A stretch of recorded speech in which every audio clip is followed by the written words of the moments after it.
Gary Crowley here with step 3 of hip pain relief, and we're going to do a few more important things. We're going to release this outer quad muscle called your vastus lateralis. We're going to release the side of your leg called your IT band, your iliotibial tract, and the muscle at the top of that band called your tensor fascia lata, which the IT band is the big tendon for, but a lot of people forget about this up here. We're not going to. And lastly, we'll do a hamstring stretch. So basically we're going to do the press, pull, release technique on these two muscle groups with the hand on hand adding a little more power to it. So this outer third of your quad, not the middle, but basically the outer third, you want to feel along there for any tender spots. And when you find a tender spot, just take your fingertips that are there, press on them with the palm of your other hand, and you feel that added pressure that you get, but with also this hand not having to work so hard. And you're going to press, pull, release, press, pull, release, press, pull, release, and as that lets go, you move to another spot. Press, pull, release, press, pull, release. If a spot's too stubborn, it's not giving you anything, go to another spot for a little while. Try that, you come back to it. A lot of times it'll let go after you've let some of the stuff around it go. The side of your leg, your IT band, little more gripping it this way. Here we were more forward and back. Here we got to kind of get the side of your hand in there, and but still hand on hand. Feel for any tender spots. There's a pretty good one. Press, pull, release, press, pull, release, press, pull, release. As it lets go, move down, move up. And again, if they're really stubborn, you might take a little break and do what we're going to do next, and then come back here because this muscle actually pulls on this big tendon. So what we want to do next is release we're going to take a tennis ball, and some people like a lacrosse ball it's a nice little spot in there, but a tennis ball should do the trick. You're going to lie on your side, either on usually a carpeted surface or a cushy table, and you're going to get right, my belt's a little kind of right where your belt would go. Right there, you'll feel that muscle there. And you can do press, pull, release on it.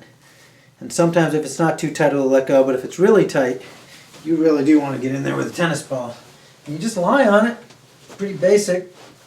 There it is, and I'm in there, and mine's not too tight, but when it's tight, you'll feel it. Just move that leg, make that, basically you're making this whole tendon move, which is causing that muscle to have to move under the ball. And you can even scoot forward and back a little. It's a little more my upper glute, but it's tied in there with that tensor fascia lata. So there it goes.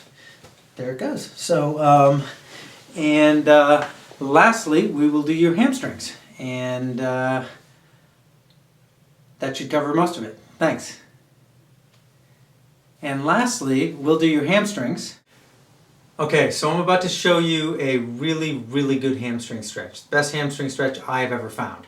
And basically you really want loose hamstrings, especially if you have back issues, because your hamstrings attach to the bottom of your pelvis, and when they get tight, they pull on those bones at the bottom of your pelvis, and your low back, at the other end of that equation, loses the tug-of-war, because your low back muscles are not as big or as strong as your hamstrings. So if your hamstrings are loose, your low back can relax, and you generally don't have low back issues if everything else is free. So what we're going to do here is I'm going to have you, basically with the weight kind of in the balls of your feet, I'm going to have you just drop into a hamstring stretch. You might be here, it's fine. You want your legs straight, don't cheat, just to impress us. But just drop with your legs straight, drop into a hamstring stretch wherever that happens to be. And then when you feel the gentle stretch in here, I don't want you straining, when you feel, you're kind of at your max, then I want you to flex your quads, basically straighten your legs, flex your quads as hard as you can, and drop into the stretch even more. So basically, I'm here, I'm about here, and then I'm weighting the balls of my feet, and then I'm going to flex my quads and go down as hard as I can, and hold that for 5-10 seconds.